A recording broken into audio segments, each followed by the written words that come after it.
أعوذ بالله من الشيطان الرجيم. بسم الله الرحمن الرحيم.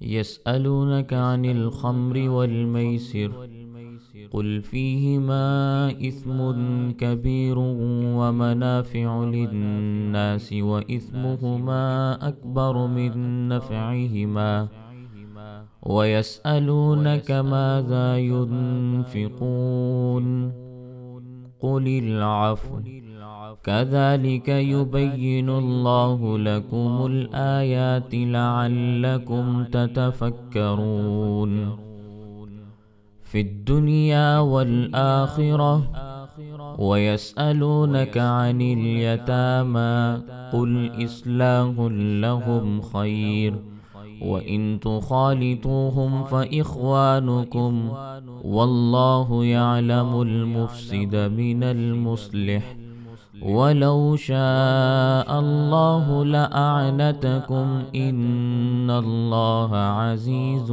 حكيم. ولا تنكحوا المشركات حتى يؤمن ولأمة مؤمنة خير من مشركة ولو أعجبتكم ولا تنكحوا المشركين حتى يؤمنوا ولعبد مؤمن خير من مشرك ولو أعجبكم أولئك يدعون إلى النار والله يدعو إلى الجنة والمغفرة بإذنه ويبين آياته للناس لعلهم يتذكرون. صدق اللہ العظیم. یسألونک، یہ آپ سے سوال کرتے ہیں، عن الخمر، شراب کے بارے میں، والمیسر، اور جوئے کے بارے میں. یہ آپ سے شراب اور جوئے کے بارے میں سوال کرتے ہیں. قل، آپ فرما دیجئے، فیہما، ان دونوں میں، اثم کبیر، بہت بڑا گناہ ہے، ومنافع للناس، اور کچھ منافع بھی ہیں لوگوں کے لیے، واسمہما، اور ان دونوں کا گناہ، اکبر من نفعہما، ان کے نفع سے بہت بڑا ہے. ویسألونک، اور وہ آپ سے سوال کرتے ہیں، ماذا ينفقون، کہ وہ کیا کچھ خرچ کریں. قل، آپ فرما دیجئے، العفو، اپنی ضرورت سے بچا ہوا. کیا خرچ کریں؟ اپنی ضرورت سے بچا ہوا. کذالک یبین اللہ، اسی طرح بیان کرتا ہے اللہ تعالی، لکم الآیات، تمہارے لیے احکامات، لعلکم، تاکہ تم، تتفکرون، غور و فکر کر سکو. فی الدنیا، دنیا کے معاملات میں بھی، والآخرہ، اور آخرت کے حوالے سے بھی. ویسألونک، اور وہ آپ سے سوال کرتے ہیں، عن الیتامی، یتیموں کے بارے میں. قل، آپ فرما دیجئے، اصلاح لہم خیر، ان کی اصلاح بہت ہی بہتر ہے، ان کی اصلاح بہترین ہے. وَإِن تُخَالِطُوهُمْ، اگر تم ان کے ساتھ مل کر رہنا چاہو، فَإِخْوَانُكُمْ، تو وہ تمہارے بھائی ہیں. وَاللَّهُ يَعْلَمُ الْمُفْسِدَ، اور اللہ تعالیٰ فسادی کو جانتا ہے، چور کو جانتا ہے، من المصلح، اصلاح کرنے والے سے. وَلَوْ شَاءَ اللَّهُ، اور اگر اللہ تعالیٰ چاہتا، لَأَعْنَتَكُمْ، تو تمہیں مشقت میں مبتلا کیے دیتا. ان اللہ، بے شک اللہ تعالیٰ، عزیز، غالب ہے، حکیم، حکمت والا ہے. وَلَا تَنْكِحُوا الْمُشْرِكَاتِ، اور تم شرک کرنے والی عورتوں سے نکاح نہ کرو. حتیٰ یؤمننا، یہاں تک کہ وہ کامل ایمان نہ لے آئیں، کامل ایمان والیاں نہ بن جائیں۔ ولا امتن، ہاں البتہ لونڈی باندی، مؤمنتن جو مومنہ ہے، خیرن بہت بہتر ہے، من مشرکتن شرک کرنے والی عورت سے۔ ولو اعجبتکم، اگرچہ وہ تمہیں شرک کرنے والی پسند ہی کیوں نہ ہو۔ ولا تنکحوا المشرکین، اور نہ نکاح کر کے دو اپنی بہنیں اپنی بیٹیاں مشرکوں کو۔ ولا تنکحوا المشرکین، اور نہ نکاح کر کے دو اپنی بچیاں اپنی لڑکیاں مشرکوں کو، حتیٰ یؤمنو، یہاں تک کہ وہ مشرک ایمان نہ لے آئیں، کامل ایمان والے نہ بن جائیں۔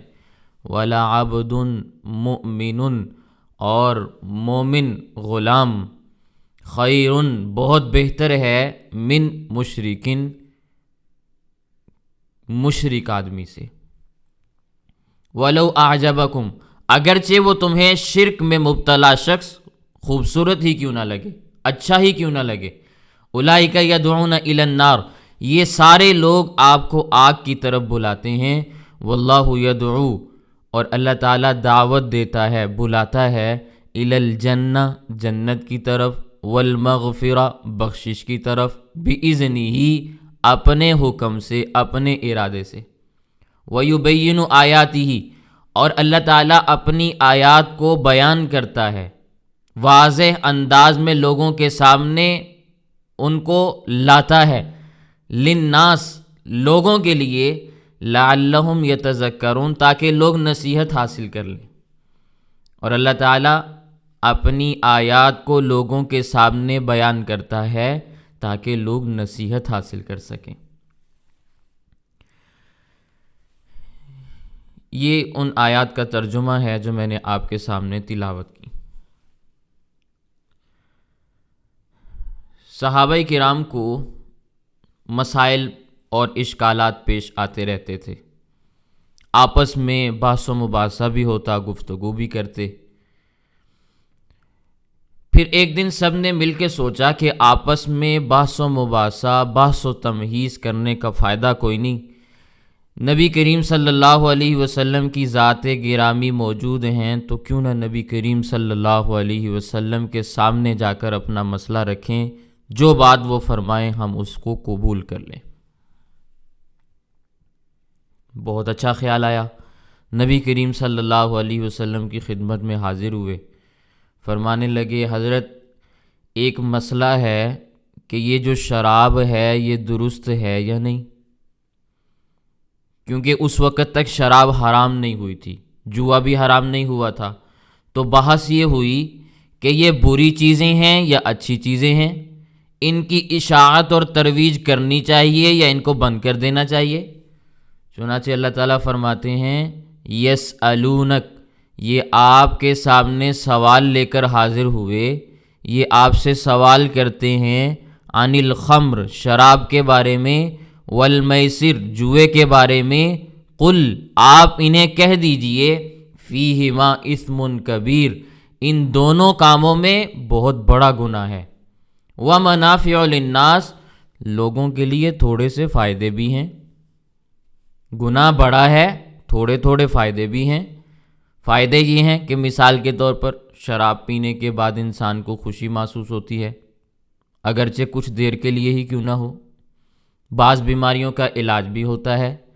جوئے میں فائدہ یہ ہے کہ بغیر محنت اور بغیر مشقت کے پیسے حاصل ہو جاتے ہیں، تو اگر اس پہلو کو دیکھو تو شراب کا بھی کچھ نفع ہے، جوئے کا بھی کچھ نفع ہے، لیکن اللہ تعالیٰ فرماتے ہیں وَإِسْمُهُمَا أَكْبَرُ مِن نَفْعِهِمَا، ان دونوں کا گناہ ان کے فائدوں سے بہت بڑھ کر ہے، گناہ زیادہ ہے، فائدے کم ہیں، لیکن ابھی تک حرام نہیں ہوئے، لیکن حرمت کا الارم بج گیا، تمہید آ گئی، ابتدا ہو گئی۔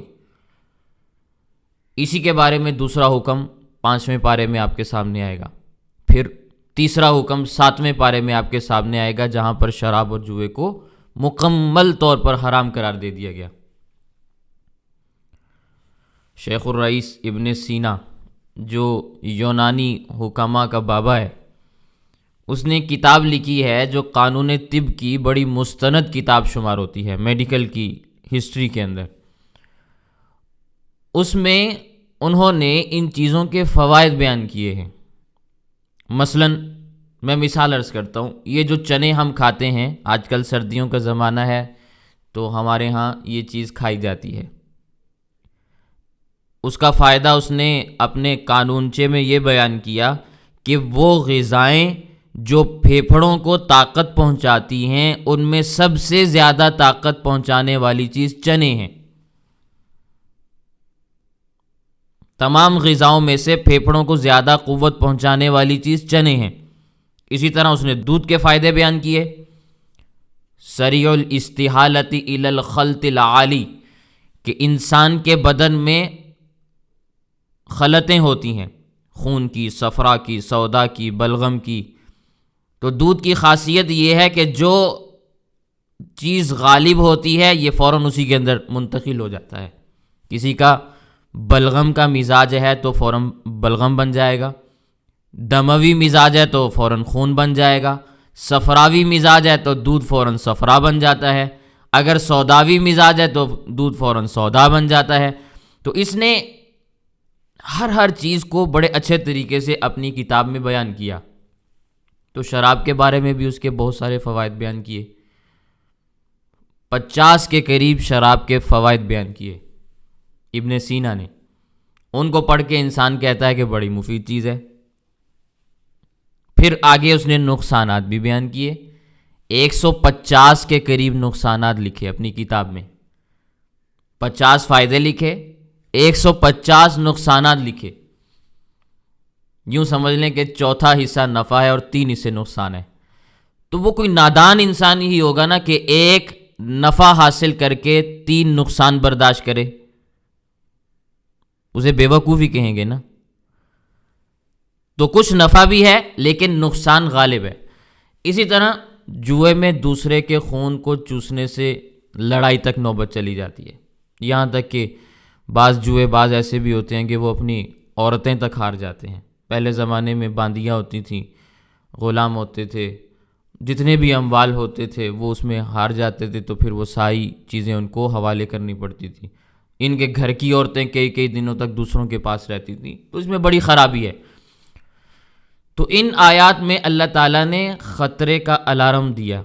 پھر 7ویں پارے میں اللہ تعالیٰ نے حکم فرمایا، انما الخمر والمیسر والانصاب والازلام رجس من عمل الشیطان فاجتنبوہ، منع ہوگی ساری چیزیں۔ ہجرت کے 3 سال اللہ تعالیٰ نے یہ ساری کی ساری چیزیں منع فرما دیں۔ تو ایک تذکرہ صحابہ کرام نے اللہ کے نبی صلی اللہ علیہ وسلم کے سامنے شراب اور جوئے کے بارے میں کیا، تو احکامات نازل ہوئے، اللہ تعالیٰ نے آیات نازل فرما دیں، جواب مل گیا۔ دوسرا مسئلہ ہوا مال خرچ کرنے کا، انفقوا فی سبیل اللہ، اللہ کے راستے میں مال خرچ کرو۔ اللہ کا حکم آیا تو صحابہ کے ذہن میں سوال پیدا ہو گیا کہ کیا خرچ کریں، پیسے دیں یا جنس دیں، کپڑے دیں، یا کون سی چیز اللہ کے راستے میں خرچ کریں، کون سا مال اللہ کو زیادہ محبوب ہے۔ محبوب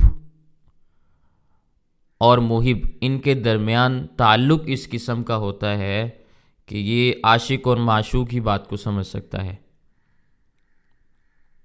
جو بات زیادہ بھلی لگتی ہے، خوش کرنے والی ہوتی ہے، محبت کرنے والا اس کو اپناتا ہے تاکہ اپنے محبوب کو خوش کر سکے۔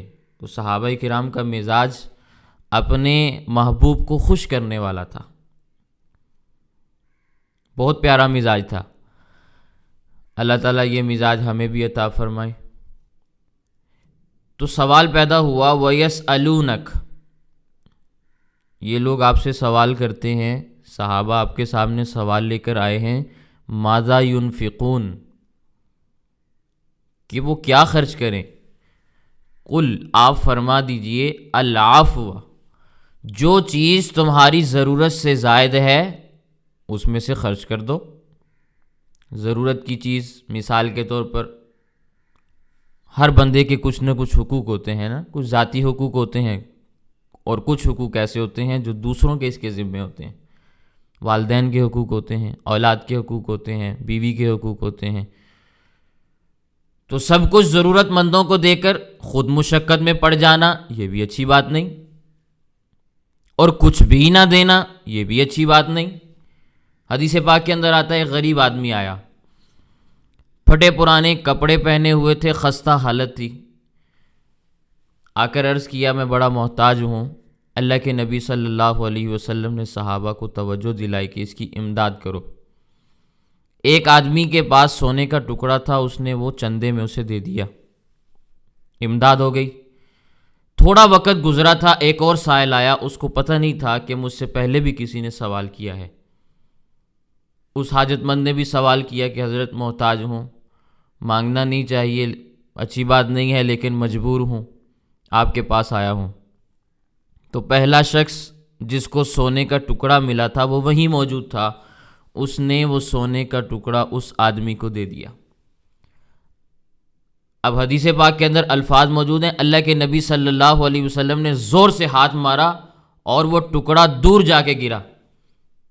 فرمایا تیرے واسطے ہم نے لوگوں سے مانگا، اب تو آگے سخی بنتا ہے، تیرے لیے ہم نے پہلے امداد کا اعلان کیا، اب تو آگے سخی بنتا پھر ہے، پہلے اپنی ضرورت کو پورا کرو، اس کے بعد دوسروں کی جانب توجہ دو۔ تو جب اپنی ضرورتیں پوری نہ ہوں تو ایسی حالت میں صدقہ خیرات کا کوئی مطلب نہیں ہوتا۔ اپنے بچے کھائیں گے، اپنی بیوی کھائے گی، یہ بھی تو صدقے کے حکم میں ہے نا۔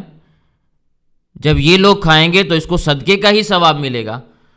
اپنے گھر والے افراد فاقہ کاٹیں اور یہ باہر والوں کی امداد کر رہا ہو، یہ طرز نبوت نہیں ہے۔ اور اپنے گھر کے اندر اتنا مال موجود ہو کہ ضائع ہو رہا ہو اور باہر کسی کو کچھ نہ دیا جا رہا ہو، لوگ بھوکے مر رہے ہوں، یہ بھی مزاج نبوت نہیں ہے۔ اعتدال، بین بین، درمیان میں۔ تو فرمایا خرچ کرو وہ چیز العفو جو تمہاری ضرورت سے زائد ہے۔ کذالک یبین اللہ لکم الآیات، اسی طرح اللہ تعالیٰ تمہارے لیے احکامات بیان کرتا ہے، لعلکم تتفکرون، تاکہ تم غور و فکر کر سکو۔ اللہ تعالیٰ احکامات بیان کرتا رہے گا، تمہارے اوپر احکامات نازل ہوتے رہیں گے تاکہ تم غور و فکر کرتے رہو، سوالات تمہارے ذہن میں آتے رہیں، تم پوچھتے رہو، اللہ تعالیٰ اس کے جوابات تمہیں دیتا رہے گا۔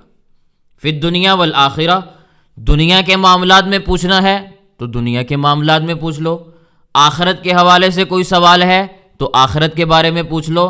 اللہ تمہاری ایسی رہنمائی کرے گا کہ دنیا بھی تمہاری بھلی ہو جائے گی، آخرت بھی تمہاری سنور جائے گی۔ تم سوال تو کرو،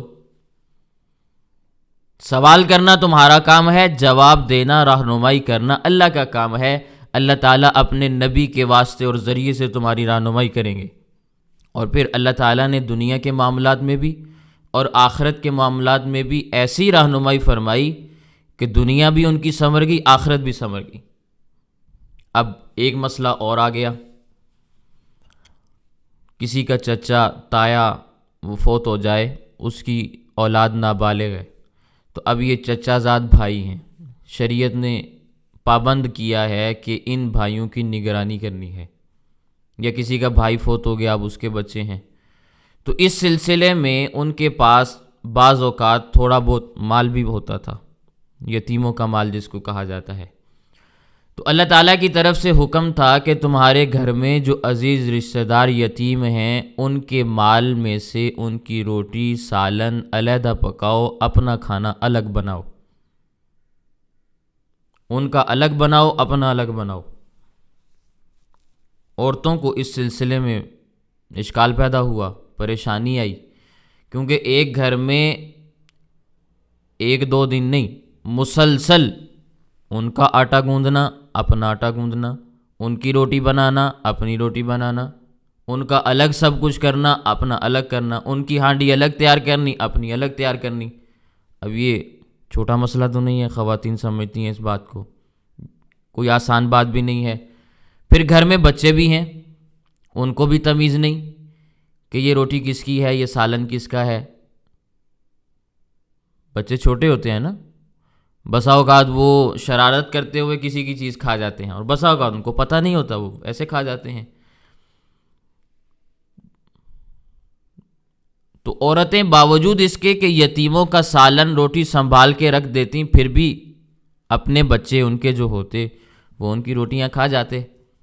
پھر انسان کبھی زیادہ کھا جاتا ہے، کبھی کم کھاتا ہے، کبھی طبیعت صحیح ہوتی ہے، کبھی خراب ہوتی ہے، مزاج کبھی اچھا ہوتا ہے، کبھی برا ہو جاتا ہے۔ تو جب تھوڑا کھاتے تو باقی ضائع ہو جاتا، دوسرے نہیں کھا سکتے تھے۔ تو اب اس سلسلے میں سوالات پیدا ہوئے، تو صحابہ کرام نے سوال نبی کریم صلی اللہ علیہ وسلم کی خدمت میں عرض کر دیا کہ حضرت کپڑوں کا مسئلہ تو آسان ہے، وہ کبھی کبھی بنانے ہوتے ہیں اور پتہ بھی ہوتا ہے کہ یہ کپڑے فلاں کے ہیں، یہ فلاں کے ہیں۔ تعلیم کا مسئلہ بھی آسان ہے، آج کی زبان میں سمجھانا چاہتا ہوں، ان کی کتابیں، ان کی کاپیوں کا حساب ہم الگ کر لیں گے، اپنے بچوں کا الگ کر لیں گے، سمجھ آتی ہے یہ فلاں کی کاپی ہے، یہ فلاں کی کتاب ہے۔ لیکن حضرت یہ جو کھانے کا مسئلہ ہے، اس کا الگ پکانا عورتوں کے لیے بہت مشکل ہے۔ اپنا آٹا الگ گوندیں، ان کا الگ گوندیں، اپنا نمک مرچ الگ رکھو، ان کا الگ رکھو، اپنا گھی الگ رکھو، ان کا الگ رکھو۔ پھر اگر کوئی چیز بچ جائے تو اس کی حفاظت بھی کرو۔ آج کے زمانے جیسی سہولیات بھی نہیں تھیں کہ فریج میں محفوظ کر لو، تو فرمایا وَيَسْأَلُونَكَ عَنِ الْيَتَامَى، یہ تم سے یتیموں کے بارے میں سوال لے کر آئے ہیں، یتیموں کے بارے میں آپ سے پوچھ رہے ہیں کہ حضرت ان کا کھانا الگ تیار کرنا عورتیں کہتی ہیں بڑا مشکل ہے۔ قل، آپ فرما دیجئے، اصلاح لہم خیر، ان یتیموں کی خیر خواہی بہت بہتر ہے، بہت اچھا کام ہے کہ ان کی کوئی چیز ضائع نہ ہو۔ وَإِن تُخَالِطُوهُمْ، اور اگر تم کھانے پینے میں ان کو اپنے ساتھ ملانا چاہو، فَإِخْوَانُكُمْ، تو وہ تمہارے بھائی ہیں، یعنی اب تمہیں اجازت ہے، وہ تمہارے بھائی ہیں، تمہیں اجازت ہے تم ان کو کھانے کے ساتھ ملا لو۔ وہ اس طرح مثال سے بات سمجھیں۔ مثال کے طور پر یتیم بچہ 8 سال کا ہے، تو اس کے آٹے میں سے جتنا تم اپنے 8 سال کے بچے کے لیے آٹا استعمال کرتے ہو تو اتنا اس کے آٹے میں سے لے لو۔ 8 سال کے بچے کے لیے جتنا سالن کا خرچہ تمہارے بچے کا ہوتا ہے اتنا وہ وہاں سے بھی لے لو۔ پھر اس کی جو کمی پیشی ہوگی وہ اللہ تعالیٰ تمہیں معاف کر دیں گے۔ نیت بری نہ رکھو، کیونکہ انما الاعمال بالنیات، اعمال کا دار و مدار نیتوں پر ہے۔ نیت تمہاری مال یتیم کو کھانے کی ہوگی تو اللہ تعالیٰ بڑے اچھے طریقے سے اس پر واقفیت حاصل کر لیتے ہیں۔ اللہ تعالیٰ تو علیم بذات الصدور ہیں، دلوں کے حالات کو جان لیتے ہیں، پتہ چل ہی جاتا ہے۔ تو جب یہ حکم آیا تو عورتیں بڑی خوش ہوئیں کہ بھئی ہمارا مسئلہ حل ہو گیا، کیونکہ پہلے تو بڑی دقت تھی بھئی۔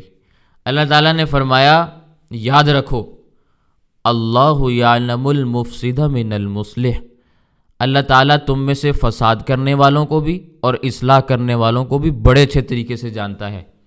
تم ہیلے بہانے سے یتیم کا مال کھانا چاہتے ہو یا اس کے مال کی اصلاح کرنا چاہتے ہو، یہ تمہارا معاملہ اللہ کے ساتھ ہوگا۔ صرف یتیم کو سامنے نہ رکھو بلکہ اللہ کو بھی حاضر ناظر سمجھنا، عالم الغیب بھی سمجھنا، علیم بذات الصدور بھی سمجھنا۔ اس طرح نہ کرنا کہ اب تمہیں اجازت مل گئی ہے تو پاؤ آٹا اپنا ڈال لیا، کلو ان کا ملا لیا، اپنی سبزی برائے نام خریدی، باقی سبزی ان کے مال سے خریدی، اپنا گھی 1 چمچ ڈالا، ان کا ½ کلو ڈالا۔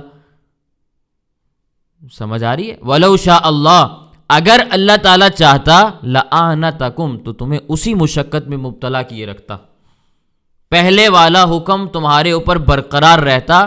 اگر اللہ تمہارے حق میں اصلاح کا فیصلہ نہ فرماتے تو تمہارے لیے وہی کام کرنا ضروری ہوتا۔ اللہ نے تمہارے حق میں نرمی کا فیصلہ کیا ہے، اس نرمی سے ناجائز فائدہ نہ اٹھانا، اس نرمی سے ناجائز فائدہ نہ اٹھانا۔ ان اللہ عزیز حکیم، اللہ تعالیٰ غالب بھی ہے، ہر اعتبار سے غالب ہے۔ غالب کا کیا معنی ہے؟ تمہیں اچھے طریقے سے گھیرے ہوئے ہے، اچھے طریقے سے تمہاری جانچ پرکھ ہو رہی ہے، ہر اعتبار سے اللہ تمہارے احوال سے واقف ہیں، حکیم حکمت والے بھی ہیں، جو فیصلہ فرماتے ہیں وہ حکمت پر مبنی ہوتا ہے۔ پہلے اللہ نے جو فیصلہ کیا وہ بھی حکمت پر مبنی تھا، تاکہ تمہیں احساس ہو کہ یتیم کا مال کھانا نہیں ہے۔ پھر اللہ نے اس حکم میں تبدیلی کی تو تمہیں احساس ہو چکا تھا کہ اللہ نے اب جو نرمی کی ہے وہ نرمی ہمارے فائدے کے لیے کی ہے، ہم نے اب اس نرمی کا ناجائز فائدہ نہیں اٹھانا، ورنہ ہمارے لیے مشقت بنتی ہے، جیسے پہلے ہم مشقت میں مبتلا تھے۔ تو اللہ تعالیٰ نے جو فیصلہ کیا ہے وہ حکمت والا ہے، اس کا فیصلہ بھی حکمت کے اوپر مبنی ہے۔ ان اللہ عزیز حکیم، اللہ تعالیٰ غالب بھی ہے، حکمت والا بھی ہے۔ تو یہ مسئلہ بھی حل ہو گیا۔ پھر مسئلہ آیا وَلَا تَنْكِحُوا الْمُشْرِكَاتِ، وَلَا تَنْكِحُوا الْمُشْرِكَاتِ، نہ نکاح کرو تم شرک کرنے والی عورتوں کے ساتھ، حتیٰ یؤمنن، یہاں تک کہ وہ ایمان نہ لے آئیں۔ چھٹے پارے میں آپ کے سامنے آئے گا، اور اگر نہ بھی آئے تو ہر بندے کو پتہ ہی ہوتا ہے کہ یہود و نصارہ کی عورتوں کے ساتھ نکاح کی اجازت ہے۔ سب کو پتہ ہوتا ہے کہ بھئی ہم نکاح جس نے کرنا ہوتا ہے اس کو پتہ ہوتا ہے، اس کو احکامات بھی ہوتے ہیں، اس کو پتہ ہوتا ہے کہ بھئی میں کیا کچھ کر سکتا ہوں، میرے کون کون سے حقوق ہیں، لیکن تفصیلات کا معلوم ہونا بھی ضروری ہے۔ یہود و نصارہ کی ہر عورت سے نکاح کرنا جائز نہیں ہے، اس عورت سے نکاح جائز ہے جو واقعتاً یہودی ہو، واقعتاً عیسائی ہو، مشرک نہ ہو۔ سمجھ آ رہی ہے کیا مطلب ہے اس بات کا؟ توجہ کے ساتھ سمجھیں۔ عیسیٰ علیہ السلام کو اللہ کا بیٹا کہنا شرک ہے کہ نہیں ہے؟ آج کی عیسائیت کا کیا نظریہ ہے؟ عیسیٰ علیہ السلام اللہ کے بیٹے ہیں کہ نہیں ہیں؟ جس عیسائی کا یہ نظریہ ہے وہ مشرک ہے، عیسائی نہیں ہے۔ یہودی کہتے ہیں عزیر ابن اللہ، کہتے ہیں کہ نہیں کہتے؟ جس یہودی کا یہ نظریہ ہے وہ مشرک ہے، یہودی نہیں ہے۔ تو ہر عورت کے ساتھ نکاح جائز نہیں ہے۔ پہلے تلاش کرو کہ کون سی عورت ان میں ایسی ہے جو اپنے مذہب کے جمہور کے خلاف چل رہی ہے۔ آج کے زمانے میں ایسے افراد نہیں ہیں یہودیوں اور عیسائیوں میں، اس لیے بڑی تلاش کرنے کے بعد کہیں جا کے آپ کو کوئی ایک آدھی عورت ملے، یہ نہیں کہ جس عورت سے منہ اٹھایا نکاح کر لیا، اس کی اجازت نہیں ہے۔ شرائط ہیں، ان کا لحاظ رکھنا ضروری ہے۔ اور یہ بات بھی سمجھیں،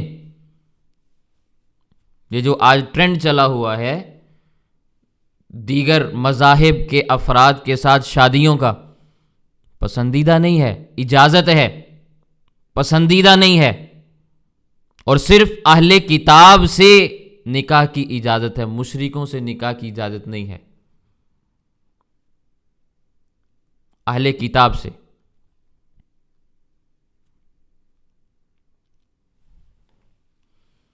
بڑا تفصیل طلب موضوع ہے، اس کو میں یوں سمجھاتا ہوں، اگر یہ بات نہ سمجھ میں آئے کہ نکاح کی اجازت ہے، پسندیدہ نہیں، طلاق دینا جائز ہے، جائز ہے نا؟ ابغض الحلال الی اللہ الطلاق، حلال چیزوں میں سب سے زیادہ قابل نفرت چیز اللہ کے ہاں طلاق ہے۔ جائز ہے دینا، لیکن بری چیز ہے، اچھی بات نہیں ہے، پسندیدہ نہیں ہے۔ یہی معاملہ یہاں پہ ہے، نکاح کرنے کی اجازت ہے، پسندیدہ نہیں ہے۔ اجازت کا ہونا الگ مسئلہ ہے، پسندیدہ ہونا یا نہ ہونا یہ الگ مسئلہ ہے۔ تو جب ایک چیز پسند نہیں کی جاتی تو اس کو اپنایا نہیں جاتا، اس سے دور بھاگا جاتا ہے۔ بہت ساری چیزیں جائز ہوتی ہیں لیکن وہ اپنائی نہیں جاتی۔ اب میں اس کی مثالیں مزید نہیں دوں گا، میں نے ایک مثال دے دی ہے، بات آپ کو سمجھ میں آ گئی ہوگی۔ لیکن اللہ کے نبی صلی اللہ علیہ وسلم نے نکاح کے اصول بیان کیے، روایات آپ نے پڑھی ہوں گی۔ فرمایا عورت میں 4 خوبیوں کو دیکھا جا سکتا ہے، لحسنہا، اس کا حسن و جمال بھی دیکھو، کوئی حرج کی بات نہیں، حسن و جمال کی بنیاد پہ نکاح کر لو، کوئی حرج کی بات نہیں۔ ولحسبہا، اس کے خاندان کو دیکھو، اس سے نکاح کر لو، کوئی حرج کی بات نہیں۔ ولمالہا، مال دیکھو، نکاح کر لو، کوئی حرج کی بات نہیں۔ ولدینہا، لیکن دین کو بھی ملحوظ رکھو، دین کو بھی مد نظر رکھو۔ فاظفر بذات الدین، ساری شقوں میں سے زیادہ ترجیح دین کو دو۔ فاظفر بذات الدین، بہتر یہ ہے کہ دیندار کو ترجیح دو، اس لیے کہ ماں دیندار ہوگی تو اولاد پر اثر پڑے گا۔ دنیا میں آج مثالیں موجود ہیں کہ نہیں موجود، کہ مائیں بے دین ہیں تو اولاد بھی بے دین ہے، مائیں نیک ہیں تو اولادیں بھی نیک ہیں، کیونکہ اولاد پر زیادہ اثر ماں کا ہوتا ہے۔ ماں پہلا مدرسہ ہے بچوں کے لیے۔ یہ غلط بات تو نہیں ہے؟ تو فرمایا مشرک عورتوں سے نکاح نہ کرو یہاں تک کہ وہ ایمان نہ لے آئیں۔ وَلَأَمَةٌ مُؤْمِنَةٌ، باندی ہو، ایمان والی ہو، یہ مشرکہ عورت سے بہتر ہے اور کئی ہزار درجے بہتر ہے۔ وَلَأَمَةٌ مُؤْمِنَةٌ، مومنہ باندی ہو، مومنہ لونڈی ہو، مشرک عورتوں سے ہزارہا درجے بہتر ہے۔ وَلَوْ أَعْجَبَتْكُمْ، اگرچہ وہ مشرک عورت جو آزاد ہے تمہیں خوبصورت کیوں نہ دکھائی دے۔ آج کے اس زمانے میں بھی یہ جو نچلا طبقہ ہے، اس زمانے کے اعتبار سے اگر بات کروں تو غلاموں کو حقیر سمجھا جاتا تھا۔ آج کل کے اعتبار سے ہم کہہ سکتے ہیں کمی لوگ، نیچ طبقات، کام کرنے والے لوگ ان کو برا سمجھتے ہیں کہ نہیں سمجھتے؟ ان کو ذات کے اعتبار سے گھٹیا سمجھتے ہیں کہ نہیں سمجھتے؟ کوئی بھی اونچے خاندان کا بندہ کسی گھٹیا ذات کی لڑکی سے نکاح کرنے کے لیے تیار نہیں ہوتا، اگرچہ اسلام میں اس قسم کا کانسیپٹ نہیں ہے۔ اسلام تو کہتا ہے اگر تمہیں آزاد مشرکہ عورت خوبصورت لگ رہی ہے، اس سے بہتر ہے کسی مومنہ باندی کے ساتھ نکاح کر لو، اس لیے کہ وہ ایمان والی ہے، وہ مشرک ہے۔ تمہارے بچے ایمان والے ہوں گے، اگرچہ باندی کی اولاد ہوں گے، لیکن وہاں بچے مشرک ہو جائیں گے اگرچہ خوبصورت ہوں گے۔ تو تم ایمان والی کو ترجیح دے دو۔ اور وَلَا تُنْكِحُوا الْمُشْرِكِينَ، اپنی بیٹیاں، اپنی بہنیں نکاح کر کے مشرکوں کے حوالے نہ کرو، حَتَّى يُؤْمِنُوا، یہاں تک کہ وہ ایمان نہ لے آئیں۔ لیکن آج کا زمانہ کتنا فتنے کا زمانہ ہے، کئی باطل طبقات ہیں، قادیانی ہیں، مسلمان اپنی بیٹیوں کی شادیاں ان کے ساتھ کرتے ہیں، مثالیں موجود ہیں۔ منکرین حدیث ہیں، کافر ہیں۔ حدیث کا انکار کرنے والا مسلمان تو نہیں ہوتا نا، مسلمان بن کے رہتے ہیں، مسلمانوں کی بچیوں سے نکاح کرتے ہیں، شادیاں کرتے ہیں۔ رافضی ہیں، شیعہ ہیں، بے ایمان ہیں، مسلمان اہل سنت کی بیٹیوں سے نکاح کرتے ہیں، ناجائز ہے، حرام ہے۔ بہائی ہیں، بہا اللہ کو نبی مانتے ہیں، ذکری ہیں، دوسرے تیسرے کتنے افراد ہیں جو شرک میں ڈوبے ہوئے ہیں، نبوت کا انکار کرنے والے ہیں، خدائی کے دعوے دار بعض طبقات ہیں، لیکن لوگ آج نہیں سوچتے، لوگ نہیں دیکھتے، بس یہ دیکھتے ہیں کہ لڑکا خوبصورت ہو، تعلیم یافتہ ہو، بزنس مین ہو، گھر اپنا ہو، گاڑی ہو، بنگلہ ہو، سب کچھ اپنا ہو، الٹی مانگ نکالی ہوئی ہو تو بس یہ لو بچی کا ہاتھ، یہ اب تمہاری ہے۔ اس کی کوئی فکر نہیں کہ اس کا ایمان رہے گا یا نہیں رہے گا۔ یاد رکھیں یہ بات، رشتہ کرتے وقت سب سے پہلے یہ دیکھیں کہ اس کا عقیدہ صحیح ہے یا نہیں ہے، کل کو ہماری بچی کا ایمان باقی رہے گا یا نہیں رہے گا، آخرت بنے گی یا خراب ہو جائے گی، اس بنیاد پہ نکاح کریں۔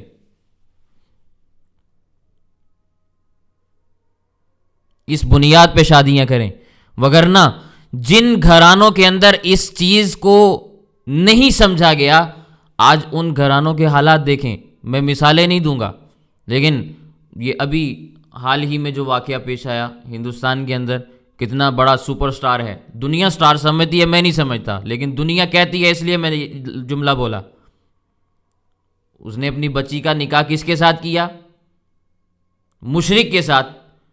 نکاح کی توہین ہے، توہین ہے، نہ اپنا ایمان رہا نہ اس کی بچی کا ایمان رہا، مسلمان سمجھے ہی نہیں جاتے۔ یہ ایسے ہی ہے جیسے بے ایمان کے ساتھ نکاح کر رہا ہے، کافر کے ساتھ نکاح کر رہا ہے، یہ معاملہ یوں ہے، ان کو مسلمان مت سمجھیں۔ اسلامی شعائر کی توہین کرنے والے نکر اور اس کے اندر بنیان کے اندر آ کے معاملات کیے جا رہے ہیں،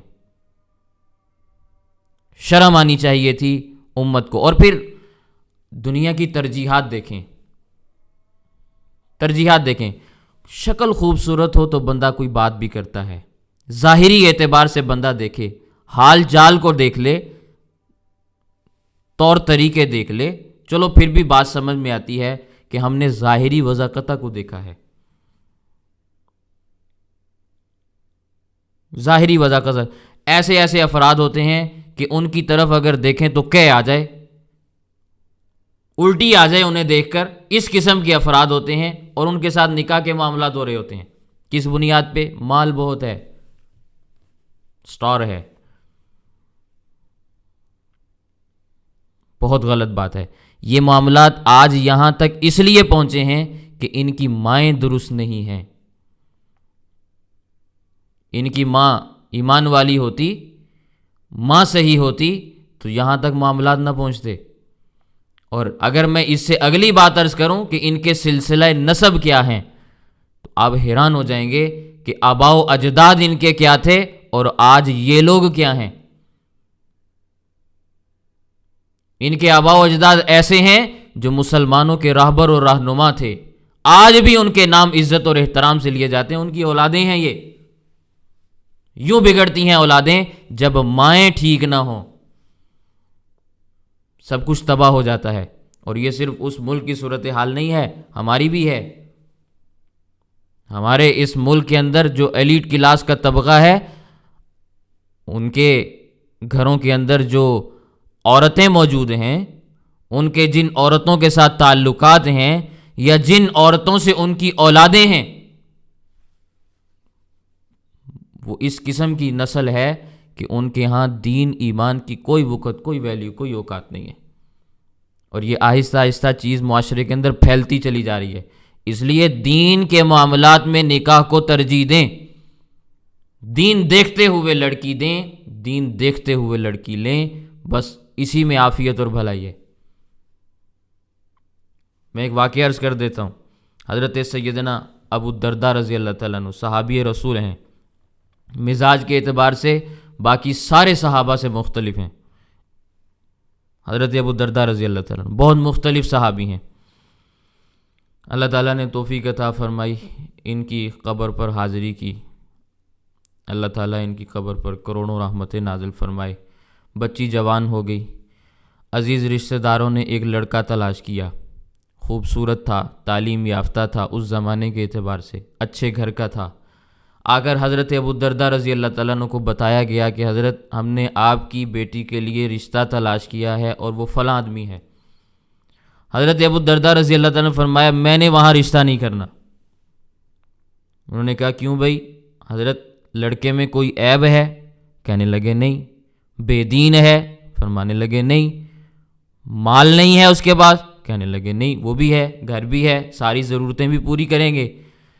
ان کے گھر میں لونڈیاں کام کرتی ہیں، تو میری بچی کو ساس اور سسر کی خدمت کا موقع نہیں ملے گا، اس کے ہاتھ سے جنت نکل جائے گی، میں وہاں شادی نہیں کرتا۔ یہ حضرت ابو درداء رضی اللہ تعالیٰ عنہ، اور نہیں کی۔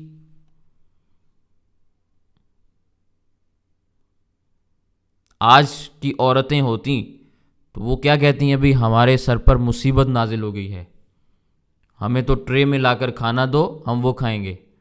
یہ جو گھر کے کام ہیں ہم یہ کرنے والے لوگ نہیں ہیں۔ یاد رکھیں یہ بات، ایک عورت کے لیے اس کے گھر کے کام کاج جنت ہیں۔ اسی لیے حضرت ابو درداء رضی اللہ تعالیٰ عنہ نے ایسے گھر کے اندر بچی نہیں دی جس گھر کے اندر عورت کو کام نہ کرنا پڑتا ہو۔ اور ایک آج کا ہمارا دور ہے، ہم نے پہلے یہ بات کہنی ہوتی ہے، ہماری بچی نے چولہے کے پاس نہیں بیٹھنا، اس نے روٹی نہیں پکانی، اس نے کپڑے نہیں دھونے، اس نے جھاڑو نہیں پھیرنا، اس نے فلاں فلاں کام نہیں کرنا، اس نے برتن نہیں صاف کرنے، ہاں بس ایک کام کرے گی کہ کپڑوں پر استری پھیر دے گی۔ ایسا ہے کہ نہیں ہے؟ میں کوئی غلط بات تو نہیں کہہ رہا۔ یہ معاملات ہیں، بہت غلط معاملات ہیں۔ اور اس میں بھی ایک دوسری اگر بات میں آپ کے سامنے دوسرا رخ بھی عرض کر دوں، یہ بات لازم نہیں ہے کہ عورت اپنے ساس اور سسر کی ایسے خدمت کرے کہ وہ ساس اور سسر اس کے اوپر ظلم بھی کرتے ہوں اور پھر بھی ہم کہیں کہ بھئی نہیں تم نے ایسے ہی ان کے ساتھ رہنا ہے۔ اس ساس اور سسر کو بھی سمجھانے کی ضرورت ہے کہ بھئی یہ بچی ہے، انسان ہے، اس پر ظلم نہیں کرنا، اس پر زیادتی نہیں کرنی۔ معاشرے کے اندر ہر اعتبار سے اصلاح کی ضرورتیں ہیں۔ اللہ تعالیٰ عافیت والا معاملہ فرمائے، لوگوں کو اپنے احوال درست کرنے کی توفیق عطا فرمائے۔ تو اللہ تعالیٰ فرماتے ہیں وَلَعَبْدٌ مُؤْمِنٌ، مومن غلام، خَيْرٌ مِّن مُشْرِكٍ، بہت بہتر ہے مشرک سے۔ اپنی بچی کا غلام مومن شخص کے ساتھ نکاح کر دو، یہ بہت درجے بہتر ہے کہ تم کسی مشرک کے حوالے اسے کر دو۔ ورنہ عورت کا معاملہ بڑا عجیب ہے۔ اگر آپ مشرک عورت کو اپنے نکاح میں لائیں گے، لا مذہب عورت کو نکاح میں لائیں گے، تو وہ اپنی اولاد کو اپنے ہی جانب رکھتی ہے۔ وہ کہتی میں نے مسلمان نہیں ہونے دینا، نہ خود ہونا ہے نہ اس کو ہونے دینا ہے، تو وہ اپنی اولاد کو بچاتی ہے، اس کا پورا خاندان، اس کا پورا کنبہ قبیلہ، اس کا پورا مذہب اس کے پیچھے ہوتا ہے۔ اگر ایسی عورت سے نکاح کریں گے تو اولاد پھر بھی آپ کی خراب۔ اگر آپ کی مسلمانوں کی بچی ہے، وہ کسی مشرک کے پاس چلی گئی، اب مشرک کا زور چلتا ہے، وہ مسلمان لڑکی کے پیٹ سے پیدا ہونے والے بچے کو بھی مشرک بناتا ہے، وہ مسلمان نہیں ہونے دیتا، وہ اس پر اپنا زور چلاتے ہیں، تو مسلمان لڑکی یہاں بھی ماری جاتی ہے۔ اس لیے جو شریعت کے احکامات ہیں ان کو سمجھنا ضروری ہے، ان کے مطابق چلیں گے، اسی میں عافیت اور بھلائی ہوگی، آخرت بھی سنورے گی، دنیا میں بھی عزت سے رہیں گے۔ وَلَعَبْدٌ مُؤْمِنٌ، مومن غلام، خَيْرٌ مِّن مُشْرِكٍ، بہت بہتر ہے مشرک سے، وَلَوْ أَعْجَبَكُمْ، اگرچہ وہ مشرک تمہیں شکل و صورت کے اعتبار سے، مال کے اعتبار سے، تعلیم کے لحاظ سے بہت اچھا ہی کیوں نہ لگ رہا ہو، اس سے نہ کرو۔ اس لیے اولئک یدعون الی النار، یہ لوگ جو شرک کرنے والے ہیں یہ تمہیں دوزخ کی دعوت دیتے ہیں، یہ تمہیں دوزخ کی طرف بلانے والے ہیں، یہ تمہیں آگ کی طرف لے جانے والے ہیں۔ واللہ یدعو الی الجنہ، اور اللہ تمہیں جنت کی دعوت دیتا ہے۔ یہ لوگ تمہیں جہنم کی دعوت دیتے ہیں، اللہ تمہیں جنت کی دعوت دیتا ہے۔ والمغفرہ، اللہ تمہیں بخشش کی طرف بلانا چاہتا ہے، تم اللہ کی طرف لوٹ کر آؤ، ان کی طرف نہ جانا۔ یہ جو بات میں نے عرض کی نا، اس پر میں ایک مثال بھی عرض کر دیتا ہوں۔ ہمارے قائد اعظم محمد علی جناح، انہوں نے ایک، آپ نے پڑھا ہوگا، نہیں پڑھا تو پڑھ لیں، ایک عورت کے ساتھ نکاح کیا تھا جس کا نام تھا رتن بائی، پارسی مذہب سے تعلق رکھتی تھی، مشرکہ عورت ہے۔ اس کے والد کا نام تھا ڈنشا پٹیٹ، آپ کو معلوم ہو جائیں گی یہ ساری چیزیں، بڑی واضح لکھی ہوئی ہیں، کوئی ڈھکی چھپی بات نہیں ہے۔ بعد میں کوشش کی، کامیاب ہو گئے، بیوی مسلمان ہوگی، لیکن آگے جو نسل پیدا ہوئی وہ پارسی عقیدے پر تھی، ان کی جو بیٹی تھی وہ اسی نظریے کے اوپر رہی، پہلے بمبئی میں رہتی، پھر امریکہ منتقل ہوگی، پتہ نہیں آج کل زندہ ہے یا دنیا سے چلی گئی، لیکن مسلمان نہیں ہوئی۔ باپ نے پورا زور لگایا ہے لیکن وہ ایمان نہیں لائی، کیونکہ ماں کے ابتدائی دور کا اثر اس کے اوپر تھا۔ یہ خامخواہ مثالیں نہیں ہیں کہ جو میں آپ کے سامنے بات بیان کر دیتا ہوں، اس پر احوال موجود ہیں۔ ڈاکٹر عبدالستار، جن کو ڈاکٹر خان بھی کہا جاتا ہے، یہ خان عبدالغفار خان کے بھائی، انگریز عورت کے ساتھ نکاح کیا تھا۔ سب نے منع کیا کہ تمہاری پہلی بیوی موجود ہے، دوسری بیوی اگر تم نے نکاح کرنا بھی ہے تو تمہیں یہاں پٹھانوں کے رشتے توڑے ہیں، خانوں میں رشتے مل جائیں گے، تمہارا خاندان اتنا اونچا خاندان ہے۔ لیکن عشق کا بھوت سوار تھا۔ نکاح کے بعد جب بچی پیدا ہوئی تو اس بچی نے پھر آگے سکھوں کے ساتھ شادی کی۔ نہ اس کو ولی خان روک سکا، نہ خان عبدالغنی، نہ خان عبدالغفار خان، کوئی بھی منع نہیں کر سکے۔ پھر بڑے بڑے خان تھے۔ یہ ہمارے اس ملک کے حالات ہیں۔ اور ایک مثال آج کے زمانے میں بھی موجود ہے، نام نہیں لوں گا، شاید بعضوں کو بات سمجھ میں آئے، بعضوں کو نہ آئے۔ عمران خان صاحب کی مثال موجود ہے، ان کی اولاد کا کیا حال ہے وہ بھی دیکھ سکتے ہیں۔ تو اللہ تعالیٰ فرماتے ہیں تم مشرکوں کے ساتھ نکاح کرو گے تو تمہیں دوزخ کی طرف دعوت دیں گے، اللہ تمہیں جنت کی طرف دعوت دیتا ہے، والمغفرہ، مغفرت کی دعوت دیتا ہے، بِإِذْنِهِ، اپنے حکم سے دعوت دیتا ہے، وَيُبَيِّنُ آیَاتِهِ لِلنَّاسِ، اللہ تعالیٰ اپنی آیات لوگوں کے سامنے بیان کرتا ہے، لَعَلَّهُمْ يَتَذَكَّرُونَ، تاکہ لوگ نصیحت حاصل کریں اور نیک اعمال کی طرف آ جائیں، اپنے احوال کو درست کر لیں۔ اللہ یہ چاہتا ہے اپنے آپ کو جہنم سے بچا لیں اور جنت والے اعمال کر کے جنت کے مستحق بن جائیں۔ اللہ یہ چاہتا ہے، اللہ تمہارا بھلا چاہتا ہے، تمہارا نقصان نہیں چاہتا۔ یہ دنیا والے لوگ تمہارا نقصان کرنا چاہتے ہیں، دنیا کا بھی نقصان کرنا چاہتے ہیں، آخرت کا بھی نقصان کرنا چاہتے ہیں۔